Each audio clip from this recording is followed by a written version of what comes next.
रात के करीब 11:30 बज रहे थे और शहर की ज्यादातर सड़कें सुनसान हो चुकी थीं। इसी बीच राहुल अपनी बाइक घसीटते हुए सड़क पर चल रहा था। अरे यार, ये भी कोई टाइम है बाइक खराब होने का? ऊपर से ये सुनसान रास्ता। भूत चुड़ैल अगर सच में होते हैं तो आज मुझे जरूर मिल जाएंगे। लेकिन राहुल को नहीं पता था कि उसका ये मजाक सच होने वाला था। थोड़ा आगे चलने के बाद उसे एक पुराना बस स्टॉप दिखाई देता है। अरे वाह, चलो कुछ तो बैठने को मिला। यहाँ थोड़ी देर बैठकर आराम कर लेता हूँ। क्या पता उतनी देर में कोई बस या ऑटो ही मिल जाए, फिर मैं उसी से घर चला जाऊंगा। जैसे ही राहुल बस स्टॉप वाली बेंच के पास पहुंचा, उसने अपनी बाइक वहीं खड़ी कर दी। लेकिन तभी राहुल को कुछ अजीब लगा। उसे कहीं दूर से पायल की आवाज सुनाई दी। ये क्या? ये पायल की आवाज कहाँ से आ रही है? बड़ी अजीब बात है, यहाँ तो आसपास कोई घर भी नहीं है। राहुल ने इधर उधर देखा तो उसे दूर से एक बूढ़ी औरत दिखाई दी। औरत ने काला चश्मा पहन रखा था। अरे, लगता है ये औरत देख नहीं सकती, बेचारी। चलते हुए औरत राहुल के पास आती है और उसके सामने आकर रुक जाती है। वो राहुल की तरफ से घूमती है। राहुल को थोड़ा अजीब महसूस होता है। तभी वो औरत राहुल से डरावनी आवाज में कहती है, यहाँ कोई है क्या? औरत की आवाज सुनकर राहुल थोड़ा घबरा गया, क्योंकि औरत अंधी थी। लेकिन फिर भी उसे राहुल के वहां होने का एहसास हो गया था। ये बात अजीब थी। कुछ सोचकर राहुल ने कहा, हाँ जी, मैं हूँ। मेरी बाइक खराब हो गई है तो बस या ऑटो के आने का इंतजार कर रहा था, लेकिन अब सोच रहा हूँ कि ऐसे ही घर चला जाऊं। यहाँ तो ऑटो या बस आने से रही। ओह, अच्छा, तो तुम जा रहे हो? जी, बस जा ही रहा हूँ। तो क्या तुम जाने से पहले मुझे सड़क पार करा सकते हो? राहुल सड़क के दोनों तरफ देखता है। सड़क एकदम सुनसान पड़ी थी। वो मन ही मन सोचता है, यहाँ तो वैसे सड़क पर कोई गाड़ी नहीं आ रही, लेकिन मदद करने से मना करना भी अजीब लगेगा। एक काम करता हूँ, मदद कर ही देता हूँ। अच्छा ठीक है, मैं आपकी मदद कर दूंगा, चलिए। इतना कहकर राहुल ने बुढ़िया का हाथ पकड़ लिया। लेकिन जैसे ही उसने उसका हाथ पकड़ा, उसे थोड़ा अजीब सा महसूस हुआ, क्योंकि बुढ़िया के हाथ एकदम ठंडे थे। राहुल ने मन ही मन सोचा, अरे, इतनी गर्मी में भी इनके हाथ इतने ठंडे क्यों हैं? ये तो बड़ी ही अजीब बात है। क्या हुआ? क्या सोच रहे हो? नहीं नहीं, कुछ भी तो नहीं। हाँ चलिए, चलते हैं। राहुल धीरे धीरे औरत को सड़क पार करवाने लगा। लेकिन तभी अचानक बूढ़ी औरत ने राहुल से पूछा, वैसे तुम्हारा नाम क्या है बेटा? वो मेरा नाम राहुल। नाम सुनकर बुढ़िया ने आगे कुछ नहीं कहा। राहुल को अब थोड़ा डर लगने लगा था, क्योंकि सड़क एकदम सुनसान थी और आधी रात में ये सब उसे बहुत अजीब लग रहा था। सड़क पार करने के बाद उसने बुढ़िया का हाथ छोड़ दिया। राहुल बुढ़िया को वहीं छोड़कर अपनी बाइक के पास जाने लगा। लेकिन जैसे ही वो कुछ कदम आगे बढ़ा, उसे अजीब सा एहसास हुआ। उसने दोबारा पीछे मुड़कर देखा तो अब वहां कोई भी नहीं था। सड़क एकदम खाली थी। राहुल ने सड़क के दोनों तरफ देखा कि कहीं बुढ़िया आगे तो नहीं चली गई, मगर ऐसा कुछ भी नहीं था। दूर दूर तक वो कहीं नजर नहीं आ रही थी। ये कहाँ चली गई? वो भी इतनी जल्दी? भला कोई अंधी बुढ़िया इतना तेज कैसे चल सकती है? राहुल का दिल तेजी से धड़कने लगा। उसने दोबारा बस स्टॉप की तरफ देखा, जहां उसकी बाइक खड़ी थी, और सामने का नजारा देखकर उसके पैरों तले जमीन खिसक गई। वो अंधी बुढ़िया राहुल की बाइक के पास खड़ी मुस्कुरा रही थी। ये कैसे हो सकता है? इसे तो मैंने अभी सड़क पार करवाई थी, और ये वहां कैसे पहुंच गई? राहुल धीमे धीमे अपनी बाइक के पास गया। आप यहाँ कैसे? मैंने तो आपको उधर छोड़ा था, फिर आप वापस इधर कैसे आ गई? जादू से। वैसे क्या तुम मुझे फिर से सड़क पार करवा दोगे राहुल? बुढ़िया की अजीब सी हंसी सुनकर तो राहुल की रूह कांप गई। लेकिन उसने हिम्मत करके कहा, नहीं, मैं नहीं करवा पाऊंगा, और मेरी बाइक से दूर हटो, मुझे घर जाना है। राहुल को लगा था कि अगर वो बुढ़िया कोई मजाक कर रही है तो अब वो डर जाएगी और उसकी बाइक से दूर हट जाएगी। लेकिन ऐसा नहीं होता, उल्टा बुढ़िया ही राहुल पर गुस्साने लगती है। क्या अपने से बड़ों से ऐसे बात करते हैं? यही सिखाया है तेरे घर वालों ने? अभी सिखाऊं तुझे तमीज? राहुल को समझ नहीं आ रहा था कि उसके साथ क्या हो रहा है। ऐसे समय में उसने बाइक को वहीं छोड़ना ठीक समझा। ठीक है, तुम्हें जो करना है करो, चाहे रात भर ये बाइक के पास खड़ी रहो, मुझे कोई मतलब नहीं। मैं अपने घर जा रहा हूं। और फिर बुढ़िया को वहीं छोड़कर राहुल आगे चलने लगता है। लेकिन जैसे जैसे वो आगे बढ़ रहा था, उसे डर लग रहा था कि कहीं वो बुढ़िया उसका पीछा न कर रही हो। थोड़ा आगे जाने पर उसने पलट कर देखा। अंधी बुढ़िया अभी भी वहीं बाइक के पास खड़ी थी और उसे देखकर मुस्कुरा रही थी।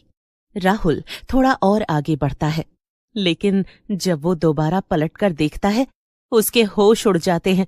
अब उसकी बाइक के पास कोई बूढ़ी औरत नहीं, बल्कि एक अंधी चुड़ैल खड़ी थी, जिसने काला चश्मा पहन रखा था। चुड़ैल? अंधी बुढ़िया चुड़ैल में बदल गई? ये क्या हो रहा है? भागो! राहुल अब चलना छोड़कर भागने लगता है, लेकिन तभी उसे पीछे से बाइक चालू होने की आवाज आती है। वो पलटकर देखता है तो अंधी चुड़ैल बाइक पर बैठकर उसका पीछा कर रही थी। ये कैसे हो सकता है? चाबी तो मेरे पास है, और भला ये अंधी चुड़ैल को बाइक चलाने के लिए आगे का रास्ता कैसे दिख रहा है? भागो! राहुल भाग रहा था, लेकिन चुड़ैल भी तेजी से उसके पीछे बाइक भगाकर आ रही थी। किसी भी पल वो उसे पकड़ सकती थी। नहीं, ऐसे तो ये मुझे जल्दी ही पकड़ लेगी। एक काम करता हूँ, रास्ते के बगल में ये जो खेत है, इनमें घुस जाता हूँ। वो चुड़ैल बाइक लेकर खेतों में नहीं घुस पाएगी। हाँ। राहुल ने अपना दिमाग चलाया और सड़क के बगल में जो खेत बने थे, वो भागता हुआ उनमें घुस जाता है।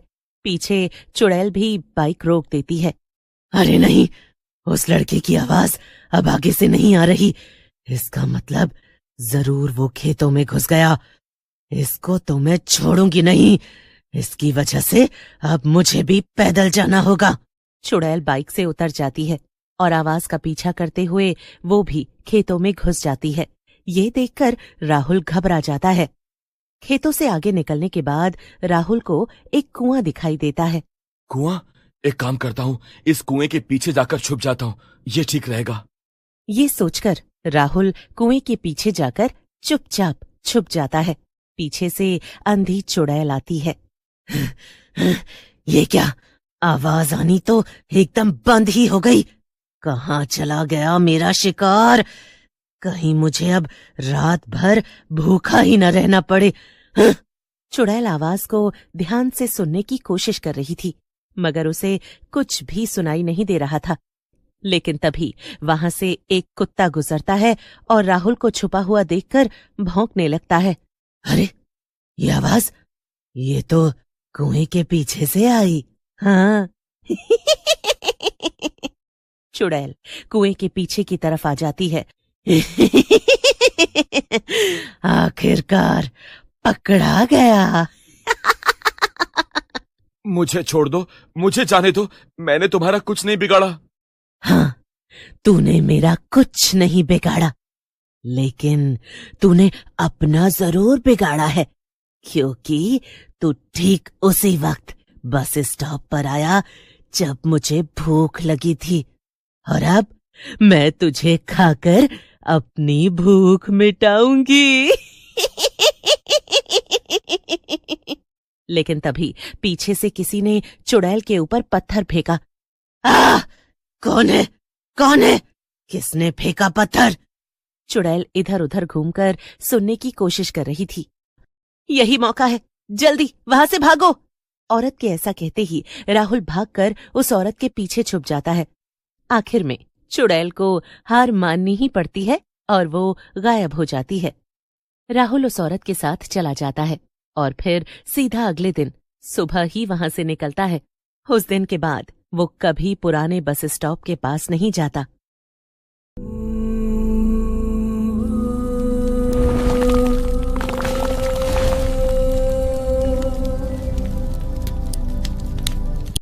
रात के करीब 11:30 बजे थे और शहर की ज्यादातर सड़कें अब सुनसान हो चुकी थीं। इतनी देर रात में भी रिया और उसकी दोस्त साक्षी ऑफिस में थे। हाँ यार रिया, आज तो बॉस की वजह से कितना लेट नाइट काम करना पड़ रहा है हमें। हाँ यार, अब बस जल्दी से रूम पर चलते हैं, आखिरकार ये काम खत्म हुआ। साक्षी और श्रेया ऑफिस से निकलती हैं।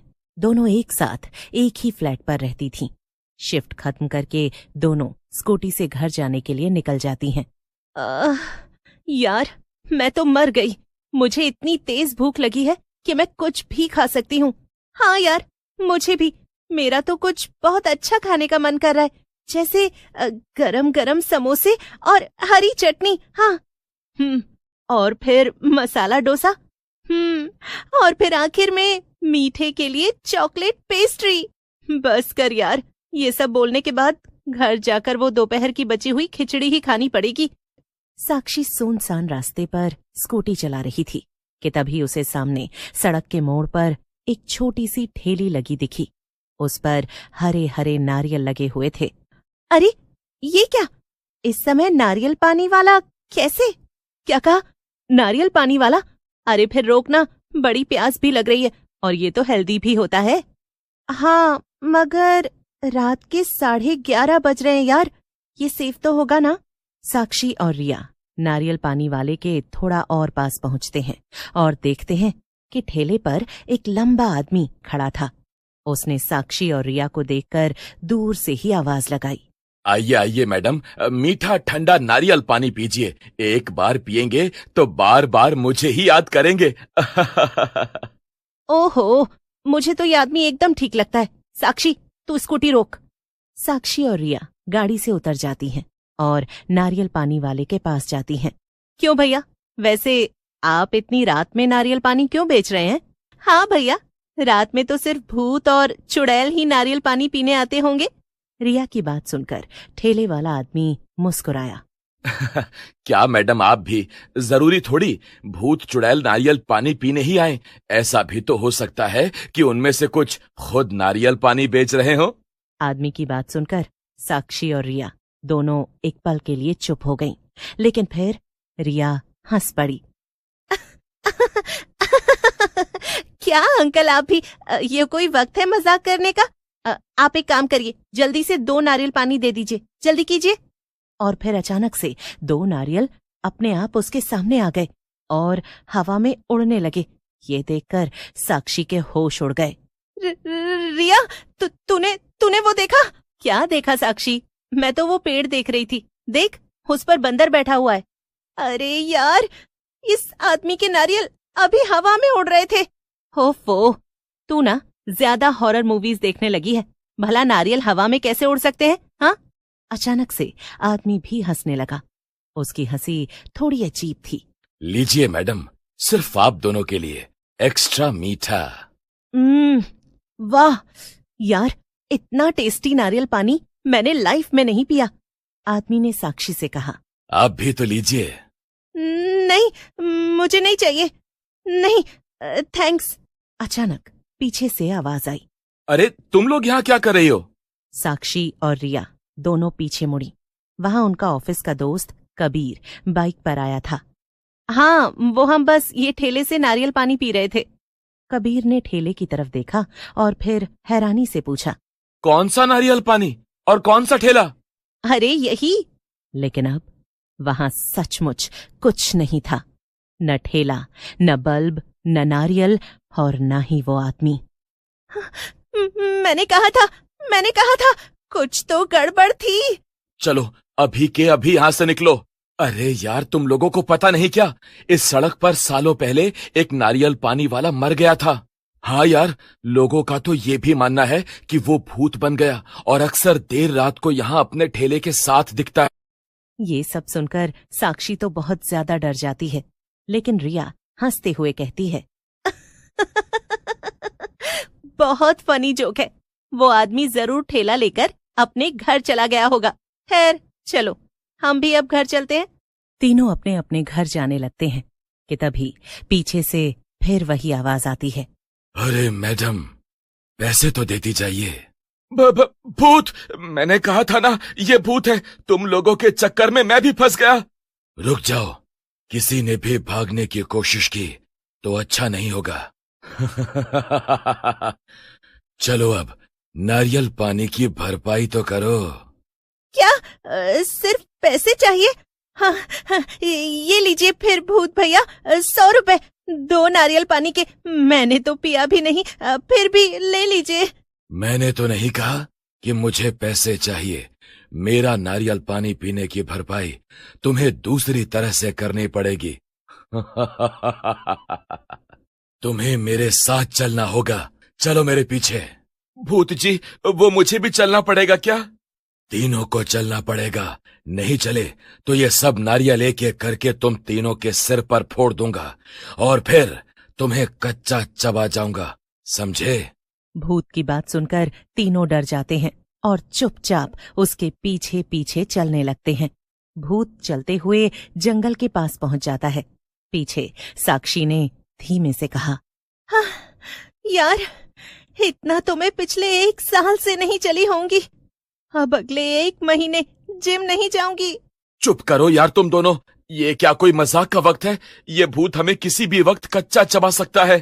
थोड़ी देर में वो जंगल के बीचों बीच एक छोटे से तालाब के पास आ जाते हैं, जिसके ऊपर बहुत से नारियल तैर रहे थे। ये सब क्या है? यार मुझे इतनी जल्दी नहीं मरना। लेकिन अब तो तुम खुद चलकर मौत के पास आए हो, इसीलिए मरना तो पड़ेगा ही। ये वो जगह है जहां मैं लोगों को मारकर उन्हें नारियल में बदल देता हूं और फिर वही नारियल पानी बेचता हूं। हाँ, वो भूत चुड़ैलों को मेरे नारियल पानी बहुत पसंद आते हैं। और क्या है ना, आजकल मेरे नारियलों का स्टॉक बड़ा कम हो गया है और उसी समय मुझे मेरे नए शिकार भी मिल गए। अब मेरे स्टॉक में 3 नारियल और बढ़ जाएंगे। तीनों एक साथ जंगल से बाहर की तरफ भागने लगते हैं, लेकिन भूत चुटकी बजाता है और अचानक से वो तीनों अपनी अपनी जगह पर रुक जाते हैं। कुछ तो करना होगा, मैं इतनी जल्दी नहीं मर सकती। अभी तो मेरी शादी भी नहीं हुई। तभी भूत उन तीनों के सामने आ जाता है। भूत कबीर को तालाब में डुबाने जा ही रहा होता है कि तभी पीछे खड़ी साक्षी और रिया सोचती हैं, यार, हमें कुछ करना होगा, वरना ये भूत कबीर को मार देगा। हाँ यार, अभी तो कबीर ने मुझे वो 100 रुपए भी वापस नहीं किए जो उसने 2 साल पहले लिए थे। चल, उसे बचाते हैं। दोनों एक साथ चिल्लाते हुए भूत की तरफ भागती हैं। भूत के बच्चे, ये ले! दोनों भूत को तालाब में धक्का दे देती हैं, लेकिन क्योंकि उसने कबीर को भी पकड़ रखा था, इसलिए वो भी तालाब में भूत के साथ गिर जाता है। Oh no! माफ करना कबीर, आओ मेरा हाथ पकड़ो, ऊपर आ जाओ। कबीर ऊपर आने लगता है, लेकिन पीछे तालाब में डूब रहा भूत कहता है, नहीं, मैं तुझे नहीं जाने दूंगा। अभी बताता हूँ तुझे। रिया, कुछ करना, देख क्या रही है? तभी रिया पानी में तैर रहा एक नारियल उठाकर जोर से भूत के सर पर फेंक देती है, जिससे वो बेहोश होकर पानी के अंदर चला जाता है। तीनों अपनी अपनी गाड़ी में बैठकर जल्दी से वहां से भागते हैं, लेकिन उस दिन के बाद वो कभी उस रास्ते पर नहीं जाते हैं। लेकिन शहर के दूसरे कई लोगों का कहना है कि देर रात को अभी भी उस गली में नारियल पानी बेचने वाला आदमी दिखाई देता